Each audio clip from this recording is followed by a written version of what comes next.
Good morning. This is Father Stephen Kelly from St. John's Church in Detroit. We're continuing our series of daily morning meditations where we generally look at one or another of the lessons that are assigned for morning or evening prayer, what is known as the Day of the Office Lectionary.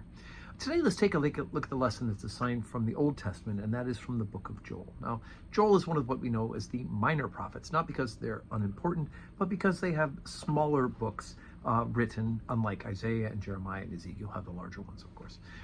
Joel is writing about apocalyptic things, just as we've looked yesterday at the book of Revelation and that the coming of the end times. So Joel is giving a prophecy about the end times as well. He's well acquainted with the worship in the temple. He is understanding of liturgical things, and he discusses it in parts of his small book. And the guess is that he probably wrote sometime between 350 and 400 BC. So we're on the second chapter of Joel, beginning at verse 21. Fear not, O land, be glad and rejoice, for the Lord will do great things. Be not afraid, ye beasts of the field, for the pastures of the wilderness do spring, for the tree beareth her fruit, the fig tree and the vine do yield their strength. Be glad then, O children of Zion, and rejoice in the Lord your God, for he hath given you the former rain moderately, and he will cause to come down for you the rain, the former rain and the latter rain on the first month. And the floors shall be full of wheat, and the vat shall overflow with wine and oil.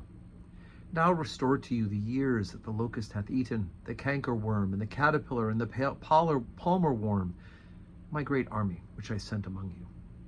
And ye shall eat in plenty, and be satisfied, and praise the name of the Lord your God, that hath dealt wonderfully with you, and my people shall never be ashamed.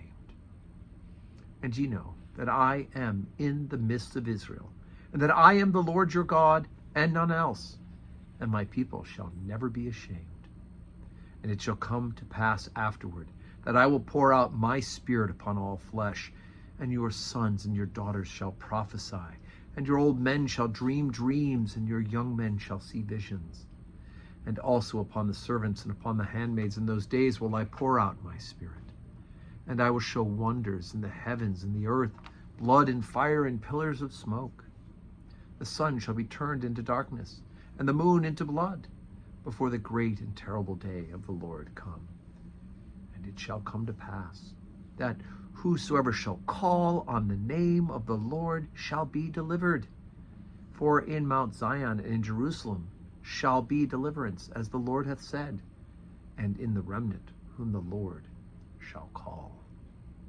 Okay, so you see all sorts of kind of apocalyptic visions and imagery. It has to do with, especially with this one part of the lesson. But of course, what's interesting is you hear this echoed again in the New Testament writers as well. He talks about the Lord will pour the blessings on, and of course the blessings are after all these bad things happen, like locust and cankerworms, that the Lord will turn around and will restore the people of Israel. And we know that we've talked about that with Isaiah and Jeremiah as well. Like God said, look, you settle in 70 years, you're going to be in exile. Well, here's Joel as a part of this, talking about the bad things are happening, but you will be restored. And yet, as we look further ahead, he says, I will pour my spirit upon all flesh, and your sons and your daughters shall prophesy, and your old men shall dream dreams, and young men shall see visions.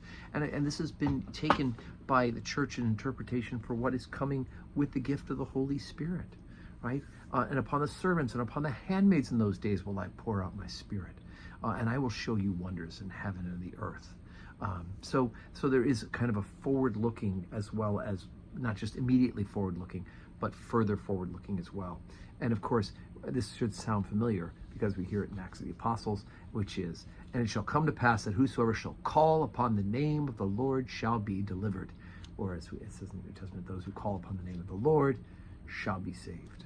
Right? So anyway, it's just helpful to kind of put that into New Testament context, that it's happening in the then and now for the people who are reading Joel and for the immediately generations afterwards, but it does end up being fulfilled in Jesus Christ and looking forward as well. Right? So there it is.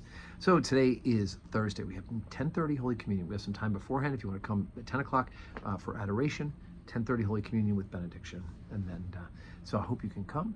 I hope you can join us in person. If not, join us on the live stream. And may your Thursday be a day that is full of blessings.